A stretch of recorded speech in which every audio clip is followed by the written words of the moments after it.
وعلیکم السلام ورحمۃ اللہ وبرکاتہ۔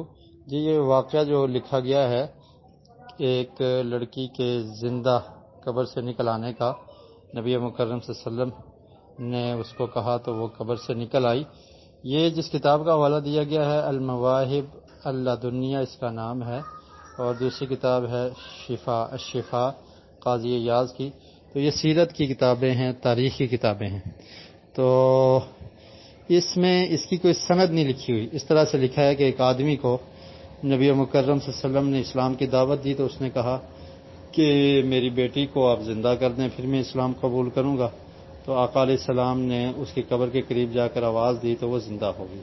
پورا واقعہ جس طرح یہاں پر لکھا ہے اس طرح اس کتاب میں موجود ہے، لیکن آپ جانتے ہیں کہ سند ہوتی ہے تو اس سے پتہ چلتا ہے کہ یہ واقعہ درست ہے یا نہیں، یا یہ واقعہ پیش آیا یا نہیں۔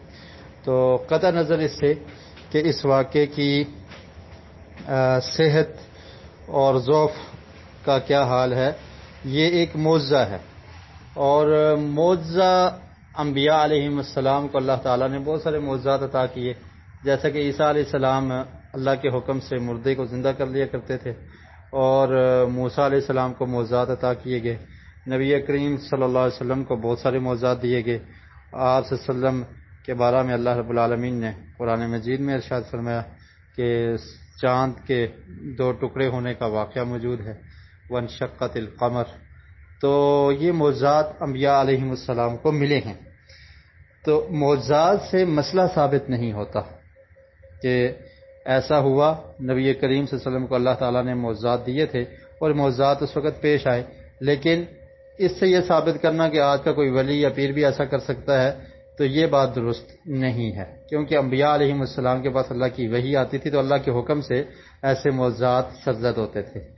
تو دوسری بات یہ کہ انبیاء علیہم السلام کے فوت ہو جانے کے بعد کوئی ایسا معجزہ پیش آنا یہ بھی ناممکن ہے۔ تو یہ دونوں چیزیں ناممکن ہیں، انبیاء علیہم السلام کی وفات کے بعد کسی معجزے کا پیش آ جانا، یا اسی طرح اس پر قیاس کرتے ہوئے اپنے اولیاء اور اپنے پیر وغیرہ اور ان کو یہ سمجھنا کہ وہ بھی ایسا کر سکتے ہیں، تو یہ بات بہت ہی غلط ہے، قطعاً درست نہیں ہے۔